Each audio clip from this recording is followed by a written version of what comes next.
IT Zone YouTube channel එකෙන් අපේ දරුවන්ට නොමිලේ ලබා දෙන ICT Revision 2020-2021 වැඩසටහන යටතේ අද අපි කතා කරන්නේ past paper question වලට ඉතා පහසුවෙන් වගේම නිවැරදිව පිළිතුරු සපන ආකාරයන් කිහිපයක් ගැන. මේ ICT Revision program එකේ පළමුවෙන්ම අපි සූදානම් වෙන්නේ program question කිහිපයක් ගැන කතා කරන්න. ඊට අදාළ අත්‍යවශ්‍ය පාඩම් කිහිපයක්ද ඉතා කෙටියෙන් අපේ දරුවන්ට මතක් කරලා දෙන්න අපි බලාපොරොත්තු වෙනවා.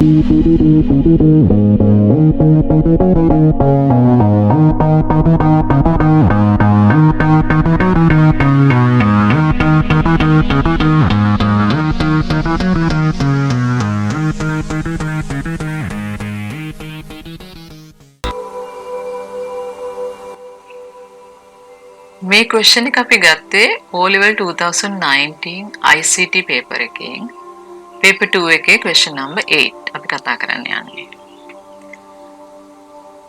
මෙතනදී අපි බලමු මේ question එකෙන් කියන්නේ මොකක්ද කියලා. Following flowchart is used to input marks of 3 subjects. Then it calculates and displays the average of those marks and the pass or fail status. To be considered for a pass, the average should be greater than or equal to 40. Identify the correct statement for each of the labels P, Q, R and S in the flowchart from the table given below. Write down each label and its matching statement number. මෙතනදී අපි මේ question එකෙන් කියනවා මේ flowchart එක use කරලා තියෙන්නේ subjects තුනක marks input කරලා calculate කරන්න ඕන ඒකේ average එක. average එකෙන් ඊට පස්සේ අපි හොයන්න ඕනේ මේකේ pass fail කියන status නැත්නම් grade එක. මෙතනදී අපිට grade එක හොයන්න මෙයාලා condition එකකුත් දීලා තියෙනවා. මොකක්ද condition එක? The average should be greater than or equal to 40. Identify the correct statement for each of the label P, Q, R, S. දැන් බලන්න මෙතන table එකක් දීලා තියෙනවා. මේ table එකේ statement numbers තියෙනවා. 1 2 3 4 කියලා. මේ numbers වලට අපි දීලා තියෙනවා statements. මේක තමයි match කරන්න අපේ flow chart එකට. මේ question එක දිහා බලපු ගමන් ඔයාලට තේරෙන්න ඕන අපිට මතක් වෙන්න ඕන flow charts ගැන, algorithms ගැන, pseudocodes ගැන, ඒ වගේම conditions ගැන. හරි ඔයාලට මතකද control structure කියලා තිබුණා. මෙතනදී අපිට මේ question එක කරන්න කලින් ඔයාලගේ පහසුවට අපි බලමු මේකට අදාළ chapter එක පොඩ්ඩක් revise කරලා.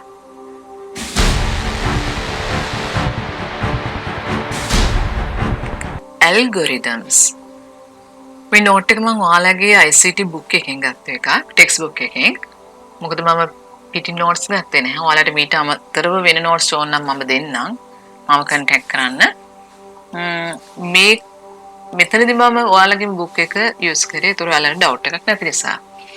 An algorithm is a method to show the steps in solving a problem. An algorithm is a step-by-step procedure for solving a problem. මෙතනදී කියනවා algorithm එකක් කියන්නේ method එකක්. මේ problem එකක් solve කරන්න use කරන method එකක් තමයි මේ algorithm එක. මොන වගේ problem එකක්ද? computer programming වලට use කරන problem එකක්. An algorithm is a step-by-step procedure for solving a problem කිව්වහම මෙතනදී අපි මෙතන මේ procedure එකක් තියෙනවා ඒක step by step යන පිළිවෙලක් තමයි තියෙන්නේ algorithm එකක් අපි ලියනකොට problem එකක් solve කරද්දී මෙතෙන්දී පිළිවෙලකට step by step procedure එකක් යන්න ඕන. ඒ වගේම තමයි the needs or this is to present a way to solve the problem with the plan. හැමතිස්සෙම problem එක solve කරද්දී තියෙන්න ඕන plan එකක් අනිවාර්යයෙන්ම. එතන මේක example එකෙන් අපි තවත් බලමු. Let us develop an algorithm to post a letter. එකක් post කරන එක ලියපු algorithm එක. මෙතනදී steps 6ක් use කරලා තියෙනවා. First write in the letter. Next fold in the letter. Third insert in the letter in an envelope. Fourth write in the address. Fifth stick in the stamps. Post in the letter. Algorithm එකේ අනිවාර්යෙන් numbers use කරන්න ඕන. order එක සහ numbers. එතන මෙතන ඉස්සෙල්ලාම කරන්නේ write in the letter. ඒක ඕන කෙනෙක් කරනවා write in the letter කියන එක. fold in letter. ඒ අපි යන්නේ ඒ step එකටමයි. මෙතන insert in the letter in an envelope, write in the address. ඔය දෙක මාරු වෙන අවස්ථා තියෙනවා අපිට. අපි හුඟක් වෙලා write in the address and insert in the letter in envelope කියන එකටත් යනවා. එතනින් මාරු වුණාට ගැටලුවක් නැහැ. හැබැයි මේක meaningful වෙන්න ඕන හැමතිස්සෙම. number list එකක් පෙන්වන්න ඕන. And next stick in the stamp and post in the letter. මේ තමයි ඒක algorithm එක. මොනවාට ලියපු algorithm එකද post a letter. අපි බලමු ඊළඟට තව example එකක් මොකක්ද කියලා. ඊළඟ example එක discuss කරනවා නම් let us consider steps in measuring 500 gram of sugar using a scale. මේ problem එක තමයි කොහොමද මේ scale එකෙන් අපි sugar measure කරගන්නේ. तर මෙතනදී steps ගත්තොත් ඉස්සලාම කියලා තියෙනවා first one putting sugar into a bag. sugar දානවා bag එකට placing the bags on scale and getting the reading on the scale. එතන මේ scale එක උඩ මේ bag එක තියලා ඊළඟට අපි කරන්න ඕන scale එක read කරන්න ඕන. ඇත්තට මෙතන තියෙන scale එක මේ කියන විදිහට 500 scale එකක්. ඊට පස්සේ මෙතන බලන්න condition එකක් use කරලා තියෙන හැටි. If the weight of the sugar is less than 500, මේ sugar bag එකේ තියෙන sugar 500 වලට වඩා අඩු නම් add sugar till its weight 500 gram.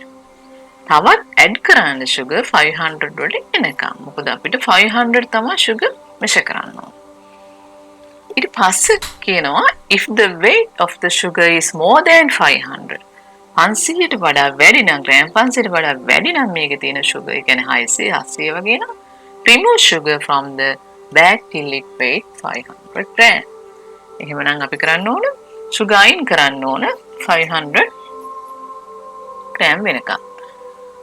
last step එක තියෙනවා remove the bags of sugar from the scale when the weight is 500. 500 scale එක ඇවිල්ලා තියෙනවා නම් bag එක අරගන්න sugar bag එක අරගන්න.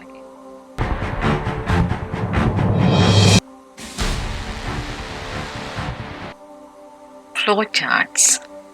A flowchart is the visual representation of an algorithm.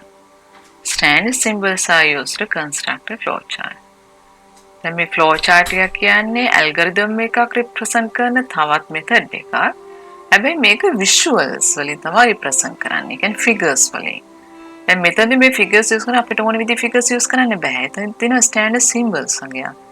මේ symbols වලින් තමයි flowchart එක අඳින්න ඕන. එතනදී මේ symbols වල දැනටමත් දන්නේ ඔයාලා book එකේ තියෙන මේ symbols ටික. මේ symbol එක අපි use කරනවා start or end වලට. දැන් සමහර අය පුරුදු වෙලා තියෙනවා සමහර students ලා start stop කියන්නේ. දැන් flowcharts අපි සමහර courses අනුව flowcharts අඳින systems වෙනස් වෙන level තියෙනවා. හැබැයි ඔයාලා flowchart එකක් අඳිනකොට ඔයාලගේ book එකේ තියෙන standard එක use කරන්න. හරි? එතකොට මේකෙදි use කරනවා start or end. ඊට පස්සේ අපි output to input කියන එකට use කරනවා මේ symbols. input, output, show, print ඔය වගේ. this process එකට use කරනවා මේ symbol එක. decision නැත්නම් අපි condition කියලා කියනවා. condition එකට use කරනවා මෙන්න මේ shape එක. එතනදී හැමතිස්සෙම අපි condition එකක් කියන්නේ choices දෙකක් තියෙන්න ඕනේ condition එක. ඒක තමයි arrows use කරලා තියෙන්නේ. arrows වලින් කියන්නේ flow direction තවත් action එකකට direction එක flow වෙනවා කියන එක තමයි කියන්නේ arrows වලින් කියන්නේ flow direction. connector කියන්නේ ලොකු flow chart එක. ලොකු system එකකට අදින flow chart එකක් න ะ අපි එතනදී flow charts දෙකක් connect කරන්න ඕන නම් මෙතනදී අපි connector කියන එක use කරනවා. එතන හොඳට මතක තියාගන්න flow chart දෙකම තියෙන එකම start එක එකම end එකයි. හරි? මේ විදිහට අපිට flow charts ගැන idea එකක් දෙන්න පුළුවන්. මම හිතන්නේ මේ ප්‍රමාණවත් ඔයාලට මේ question එකට ප්‍රමාණවත් වෙනවා.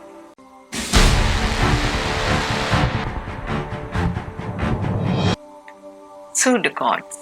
An algorithm is represented in a simple English term. අතේදී අපි දැක්කා algorithm එකක් methods දෙකකින් represent කරන්න පුළුවන් flowchart and pseudocodes කියලා. දැන් මෙතනදී සූඩෝ කෝඩ් එකක් කියන්නේ ඒ ඇල්ගොරිතම් එකම අපි යූස් කරන්නේ හැබැයි සිම්පල් ඉංග්‍රීසි ටර්ම්ස්.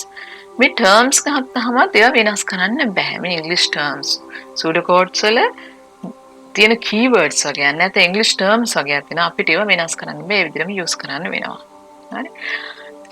ඇල්ගොරිතම් එකකදී අපි සාමාන්‍ය ඇක්ටිවිටීස් ලියන්නේ අපේ ලැන්ග්වේජ් එකෙන් අපිට ලියන්න පුළුවන් නම්බර්ස් වලින් නම්බර් කරන්න ඕනේ. මෙතනදී අපි සූඩෝ කෝඩ් එකේදී නම්බර් කරන්න අවශ්‍ය නැහැ. මෙතනදී තියෙන එකම දේ තමයි අපි මේ තියෙන විදිහටම මේ ඉංග්‍රීසි ටර්ම් යූස් කරන්න වෙනවා. සමහර ස්ටුඩන්ට්ලා මේ සිම්පල් letters capital letters කියන එක change කරනවා. ඒකෙදී අපේ සූඩෝ කෝඩ් එකට ගැටලුවක් වෙන්නේ නැහැ ඇත්තටම. ඒත් අපි ස්ටෑන්ඩඩ් යූස් කරනවා නම් තමයි ඔයාලට high marks වලට උනත් යන්න පුළුවන්. Okay. ඊළඟට අපි බලමු මේ මොනවාද මේ ඉංග්‍රීසි ටර්ම්ස් කියලා. දැන් begin කියලා ටර්ම් එකේදී මේක ඉන්ඩිකේට් කරනවා සූඩෝ කෝඩ් එකේ beginning part එක. සූඩෝ කෝඩ් එක පටන් ගන්නකොට අපි යූස් කරන්නේ begin කියලා. සූඩෝ කෝඩ් එක අවසන් කරනකොට අපි යූස් කරන්නේ end කියලා. මේ ෆෝන් එකේ මතක තියාගන්න පුළුවන් දෙයක්. ඊට පස්සේ input කරනවා නම් මොන හරි input කරනවා නම් අපි input use කරන්න පුළුවන්, read use කරන්න පුළුවන්, get use කරන්න පුළුවන්. මෙතනදී ඇත්තටම අපි වැඩිදුර ඔයාලා ඉගෙනගෙන නැති read කරනවා කියන්නේ ෆයිල් එකකින් ගන්නවා නම් අපි read කරනවා. හරි. ඒතර අපි තව device එකකින් ගන්නවා නම් get කරනවා මේ විදිහට ගන්න පුළුවන්. input devices use කරගෙන අපි input කරනවා නම් ඒක input එකක් විදිහට අපි ගන්නවා. දැනට අපි මෙතන හිටියාම හොඳටම ප්‍රමාණවත්. To show an output එතනදී use කරන්න පුළුවන් out to display show කියන එක. ඊළඟ process හුඟක් වෙලාවට process වලට අයිති වෙන්නේ calculations වගේ දේවල්. ඒ කියන්නේ addition, subtraction, division, multiplication තවත් දේවල් අපිට පුළුවන් use කරන්න. මේ හැම calculation එකක්ම ගත්තොත් මේ හැම දෙයක්ම ප්ලස් මේවා ගොඩාක් ඔයාලගේ book එකේ විස්තර තියෙනවා. ඒක අපි ඉස්සරහට කතා කරමු. දැනට අපිට මේක ප්‍රමාණවත්. ඊට පස්සේ conditions වල තියෙනවා selection, repetitions and sequence කියලා. මෙතනදී අපි if then else and if කියලා use කරලා තියෙනවා selection වලට. ඔයාලගේ syllabus එක අනුව ඔයාලට තියෙන follow කරන්න for do statement එක, while and while statement එක, repeat and statement එක.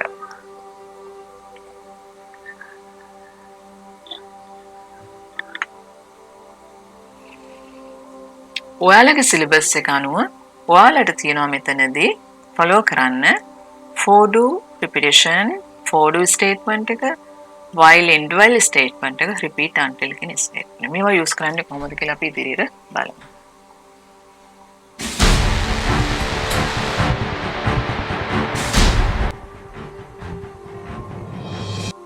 Control structures. Control structure use වෙනවා කොටස් තුනකට sequence, selection, repetition කියලා අපිට හඳුන්වන්න පුළුවන්. Sequence, the steps from the beginning to the end are executed in order. මොකක් හරි ක්‍රියාවක් ආරම්භයේ සිට අවසානය දක්වා order එකකට ක්‍රියාත්මක වෙනවා නම් step by step order එකකට ක්‍රියාත්මක වෙනවා. ඒක අපි කියනවා sequence කියලා. දැන් මෙතන pitch එක ඔයාලට පෙන්නලා තියෙනවා. මේ order එකට තමයි මේ يعني පොඩි එකේ ඉඳන් ලොකු එකට යන order එක. ඒකට අපි කියන ascending කියලා. ඔයාලා Excel වල දැනටම ඉගෙනගෙන ඇති. Excel අපි number list කරනකොට නැත්නම් name list කරනකොට ascending descending order පාවිච්චි කරනවා. 1 to 10 කියලා ගත්තොත් අපි එතන ascending, 10 to 1 කියලා ගත්තොත් descending order. ඔය විදිහට අපිට පුළුවන් use කරන්න. ඊළඟට බලන්න selection. Selection, the flow of direction depending on a condition. Condition එක මත මේ direction flow වෙන්නේ. මොකක් හරි condition එකක් නැත්නම් ඒ condition එක අනුව තමයි choices තියෙන්නේ. Selection කියන්නේ ඒකයි. Condition එකකට selections තියෙනවා. මෙතනදී අපි හිතමු ඔයාලට තියෙනවා optional subject තෝරගන්න. මෙතනදී අපි ගමු music, dancing වගේ. මෙතනදී මේ subject එකම ඔයාලට select කරගන්න බෑ. මේ දෙකෙන් එකයි select කරගන්න පුළුවන්. එතනදී condition එක තමයි මේ subject දෙකෙන් එකක් select කර ගැනීම. ඒතර ඔයාලා කරන්න ඔයාලට වඩා සුදුසු, වඩා talent එක තියෙන, වඩා කැමැත්ත තියෙන subject එක තෝරගන්න. එතන choices දෙකක් තියෙනවා. එකක් තමයි music තෝරාගැනීම, අනිත් එක තමයි dancing තෝරාගැනීම. මේ වගේ අපි මේ වගේ සිදුවීමකට අපි selection කියලා කියන්න පුළුවන්. program වලදී මේ selection කියන method එක use වෙනවා. Next one repetition. repetitions වලදී එකම ක්‍රියාවලිය several steps are repeated till a condition is satisfied. මේ එකම ක්‍රියාවලිය repeat වෙනවා. එකම විදියට සිදු වෙනවා මොනවා වෙනකන්ද? මේ condition එක satisfied වෙනකන්. condition එක satisfied. දැන් මම කියනවා ඔයාලට ICT කියලා 10 පාරක් ලියන්න කියලා. එතකොට ඔයාලා ICT කියලා එකම දේ 10 පාරක් ලියනවා. එතකොට මම ඔයාලට 10ට වැඩි ලියන්න කියලා කියන්නේ නැහැ. ඒත් මෙතනදී කන්ඩිෂන් එකක් තියෙනවා 10 වෙනි පාර ලියනකොට අපි මේ ඇක්ෂන් එක මේ රිපීට් ඇක්ෂන් එක නවත්තන්න ඕන. ඒ කියන්නේ කන්ඩිෂන් is satisfy. කන්ඩිෂන් එක satisfy වුණාට පස්සේ අපිට පුළුවන් ස්ටෙප් එක නවත්තන්න. several steps are repeated till a condition is satisfied. ඔය විදිහට අපිට පුළුවන් මේ control structure කියන එක use කරන්න. අපි බලමු මේක කොහොමද තවදුරටත් use කරන්න කියලා. ඊළඟට අපි බලමු මේ selection ගැන example එකක් අරගෙන finding average and grade of total marks. average එකයි grade එකයි හොයන්න total marks වලින්. මෙතෙන්දී algorithm එක අපි ලියලා තියෙන විදිහ බලමු. problem කියන එක අපි identify කරගෙන තියෙනවා problem එක calculate the average and find the grade from total marks 3 subjects and input වෙනවා ඒතකොට total marks of 3 subjects. only total marks of 3 subjects තමයි input වෙන්නේ. ඊට මෙතනදී processes දෙකක් තියෙන එකක් calculate වෙන්න ඕන average එක අනිත් එක calculate වෙන්න ඕන grade එක. මෙතන grade එක calculate වෙද්දී අපි බොහෝ දුරට condition එකක් use කරන්න වෙයි. ඊට පස්සේ output එක අපි අරගෙන තිනවා grade කියලා. ඔය විදිහට algorithm එක ලියන්න පුළුවන් බලමු මේකම අපි pseudo code එක ලියන්නේ කොහොමද කියලා. ඔයාලට හොඳට මතක ඇති pseudo codes වලදී අපි කියපු දෙයක් තමයි මේ අනිවාර්යයෙන් මේ keywords නැත්නම් English word කියන එක use කරන්න ඕන. ඒක වෙනස් කරන්න බෑ. ඒ විදිහටම use වෙන්න ඕන. program එක පටන් ගන්නදී අපි කිව්වා indicate කරනවා කියලා begin කියලා. ඊට පස්සේ input කරනවා. මොනවද input කරන්නේ total marks. මෙතන short කරලා මම අරන් තිනවා .m කියලා. අපි program pseudo code එකක short කරලා name එකක් ගත්තොත් දිගටම ඒ name එක මුළු program එකේ use කරන්න. calculate ඊට පස්සේ calculation එක අතර මොකද්ද calculate කරන්නේ? average එක හොයන්න ඕන. එක process එකක් average එක හොයන්න ඕන. total marks average එක හොයන්න ඕන කියලා දානවා maths කියන එක දානවා අපි. මෙතෙන්දී total marks subject ගානේ බෙදන්න ඕනේ average එක හොයන්න. එතකොට මෙතෙන්දී අපි මේ equal මම නිතරම කියන්න ඔයාලට මේක equal නෙවෙයි assign කියන එක. ඒ කියන්නේ මෙතනදී problem මෙතනදී calculation එක කරාට පස්සේ ඒක assign වෙන AVG කියන name එකට ඇත්තටම ගත්තොත්. හරි? එතන මේ AVG කියලා අපි name එකක් අරන් තියෙන average එකට මෙතනදී මේ .m කියන එක කියන්නේ input කරපු mark subjects ගානේ බෙදන්න ඕන. එතන AVG කියන තැනට answer එක එනවා. ඊට පස්සේ අපිට කරන්න තියෙන්නේ මේ AVG එකේ දැනටමත් අපේ ඒ average එක ඇවිල්ලා තියෙනවා. ඊට පස්සේ අපි කරන්න ඕන condition එකක් දීලා තිබුණා average greater than 40 then grade pass. average marks ගත්තොත් එහෙම 40ට වඩා වැඩි නම් අපි කියනවා එයාගේ grade එක assign කරන්න pass කියලා. එහෙම නැත්නම් ඒ කියන්නේ අනිවාර්යෙන් 40ට වැඩිය අඩුයි. එහෙමනම් grade එකට assign කරන්න fail කියන එක. හරි. ඊට පස්සේ end if condition එකෙන් පටන් ගන්නවා. ඒකේ choices දෙකක් තියෙනවා අපි දන්නවා. මේක selection එක. මේ choices දෙක මෙතන මේක condition එක අපි ඉගෙන ගත්තා. condition එක AVG greater than 40 කියන එක choices දෙක grade pass or grade fail කියන එක. else means off. condition එක ඉවරුණාට පස්සේ තමයි කියන්නේ end if උනාට පස්සේ තමයි display කරන්නේ grade එක. දැන් මේ grade කියලා display වෙනකොට මේ grade කියලා මෙහෙම display වෙන්නේ නැහැ. මේ grade එකට assign කරලා තියෙන value එක තමයි මෙතන display වෙන්නේ. ඔයාලා බැරි වෙලා double quotation වලින් මේ grade කියන එක ලියලා තිබුණොත් එතනදී මේ grade කියන එක ඒ විදිහටම display වෙනවා. ඊට පස්සේ program එක end වෙනවා. මම හිතන්නේ ඔයාලට තේරෙන්නේ නැති මම මේ කියපු දේවල්. ඊට පස්සේ මම flow chart එකට යන්නේ කොහොමද කියලා. එතනදී flow chart එක පෙන්නලා තියෙනවා. අපි දන්නවා දැනටම මේ symbol මොනවාද කියන එක. මෙතන සූර්ය කෝඩ් එකේදී begin කියලා use කරන්නේ flow chart එකේදී අපි start කරලා කියලා use කරන්නේ. එතන input වෙනවා .m total marks අපි ගත්ත name එක.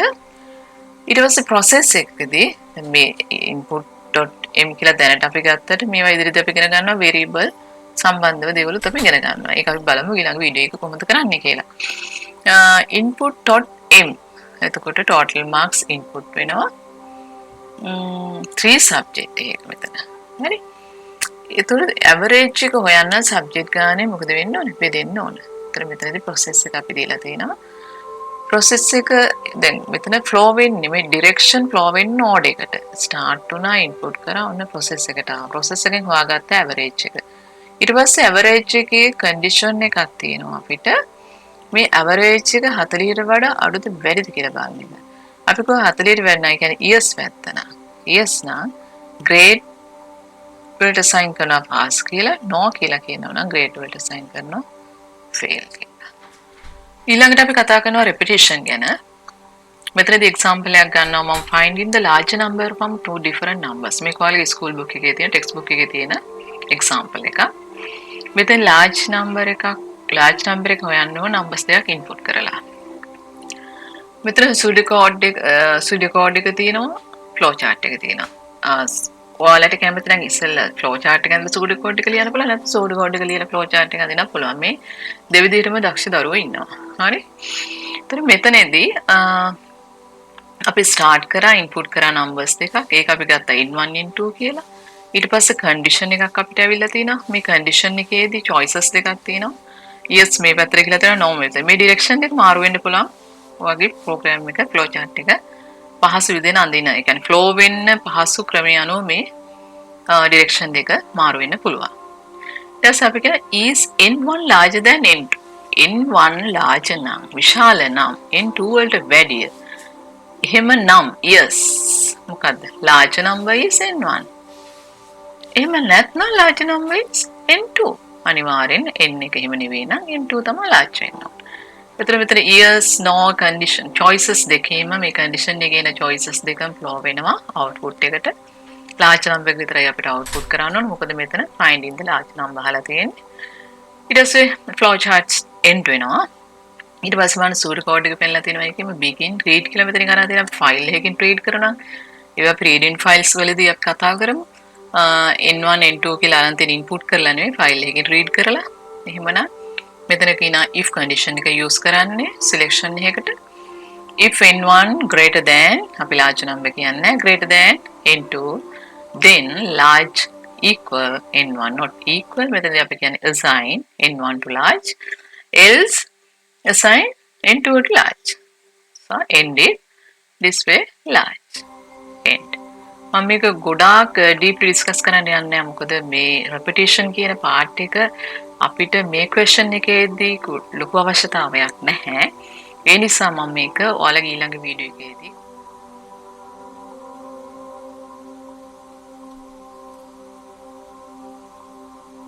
repeat until continuous තවදුරටත් අපි කතා කරන්න බලාපොරොත්තු වෙනවා.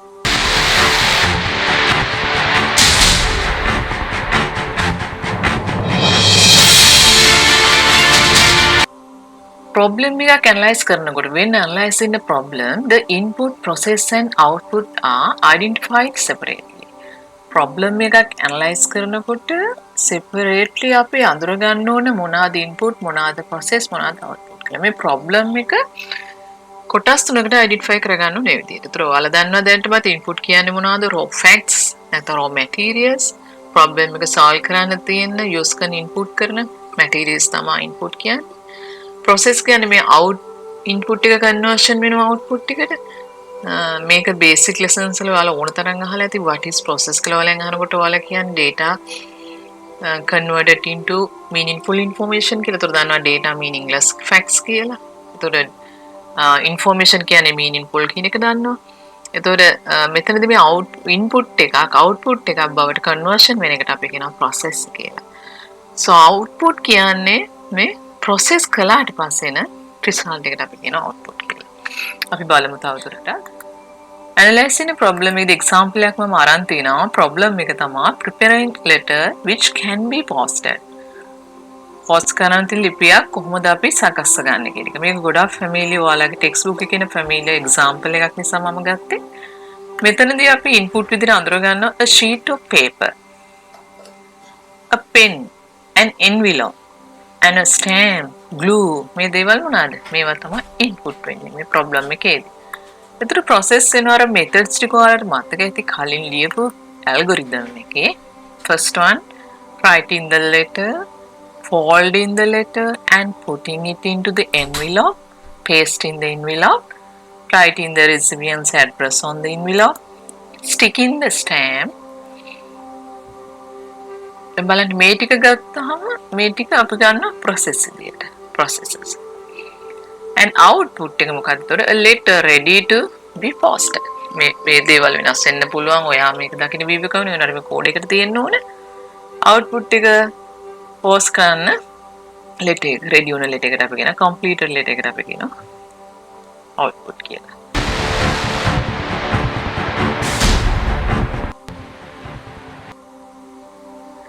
next අපි යනවා අපේ question එකට ආපහු. අපි දැන් බලමු කොහොමද මේ problem එක analyze කරගන්නේ කියලා. දැන් බලන්න මේ problem එක අපි identify කරගන්න විදිය. The problem මොකක්ද problem එක? Input marks of 3 subjects. Then it calculates and displays the average of those marks and the pass or fail status. To be considered for a pass, the average should be greater than or equal to 40. ඉතින් මේක තමයි problem එක. ඉතින් input වෙන්නේ මොනවද? Input marks of 3 subjects. Process එක මොකද්ද? Condition එක මොකද්ද? Calculate average, find grade. The average should be greater than or equal to 40. මේක තමයි condition එක. So output කියන්නේ display the average of those marks and this pass fail status. So display කරන්න කියලා average එකයි average වල pass fail status එක. ඊට පස්සේ බලමු අපි කොහොමද මේක කරන්නේ කියලා. දැන් මේක flow chart එක මේකට මම ආයෙ කියලා දෙන්න ඕනේ. මේකේ idea එකක් හොඳටම ඔයාලට තියෙනවා. flow chart එක start කරලා තියෙනවා. ඒ symbol හරියටම use කරලා තියෙනවා.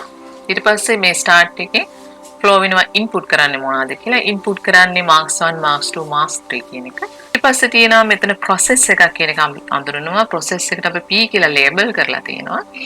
මේක එතකොට අපිට තියෙන question එකක්. ඒතකොට ඊට පස්සේ එක බලන්න මොකක්ද කියලා. ඊට පස්සේ අත්‍තරම display එකක් තියෙනවා. display average is average. මෙතන display එකක් අනිවාර්යෙන් තියෙනවා කියන්නේ මෙතන අපි හොයලා තියෙන average එක. එහෙමනම් average එක හොයන statement එකක් තියෙනවද කියන එක අපි බලමු මේ numbers අනුව. number 1 එකෙන් කියලා දෙන average equal m1 plus m2 plus m3 divide by 3. එතකොට මේ තමයි average එක හොයන calculation එක. එතකොට අනිවාර්යයෙන්ම මේ step number 1 එක assign වෙන්න ඕන P කියන process එකට. ඊට පස්සේ display මෙතන තියෙනවා double quotation. දැන් මේ double quotation ඇතුළේ display කියලා අපි ලියන හැමදේම මේ විදිහටම වෙනසක් නැතුව display කරගන්න පුළුවන්. මෙතනදී average කියන්නේ අපි මේ assign කරන මේ average එකට assign කරන value එක තමයි මෙතන average කියලා නෙවෙයි display වෙන්නේ මේ value එක. කියන්නේ මේ තුනේ average එක. ඊට පස්සේ අරගෙන තියෙන හොඳටම දන්නවල මේක condition එකක් කියලා. අපි ඉගෙන ගත්තා selection එකක choices දෙකක් තියෙනවා කියලා. yes or no. එතකොට මෙතනදී condition එකක් කියන එක අපි අඳුර ගන්නවා. choices දෙකක් තියෙනවා නම් මේ choices දෙක මේ condition එක අපිට හොයාගන්න පුළුවන්. එතකොට මේ step number 4 එකේ තියෙනවා is average less than 40. 40ට වඩා අඩු නම් average එක. අඩු නම් කියන්නේ yes. අඩු නම් 40ට වඩා අඩු නම් yes නම් fail. අඩු නම් fail. එහෙම නැත්නම් pass එක දානවා. දැන් මේ flow chart එකේ yes no කියන status දෙකම නැත්නම් grades දෙකම display වෙලා ඉවරයි. ඊට පස්සේ අපිට තියෙන flow chart එක end කරන්න. මෙතනදී මතක තියාගන්න ඕනේ මේ yes කියන statement පැත්තෙන් යන flow එක අපි link කරන්න ඕනේ end එකට කලින්. අනිවාර්යෙන් main flow එකට link වෙන්න ඕනේ. නැත්නම් මෙතනදී yes කියන statement එක endless වෙනවා. දැන් අපි මේ ගැටලුව විසඳලා ඉවරයි. දැන් අපි බලමු මේ PQRS වල statement numbers මොනවාද කියලා. P වලට number 1, S වලට number 2, R වලට number 3, Q වලට number 4. මේ විදිහට අපේ answers ටික හොයාගත්තා. මම හිතනවා මේ question එක ඉතාමත්ම පහසුයි. විසඳ ගන්න ආකාරය අපේ දරුවන්ට හොඳින් පැහැදිලි වෙන්නේ නැති. ඒ වගේම මේ question එකට අදාළ පාඩම් කෙටියෙන් රිවයිස් කරපු එක ඔයාලට ගොඩක් වැදගත් වෙයි. එහෙමනම් අපි තවත් question කොහොමද පහසුවෙන් විසඳගන්නේ කියලා ඊළඟ වීඩියෝස් එකේ කතා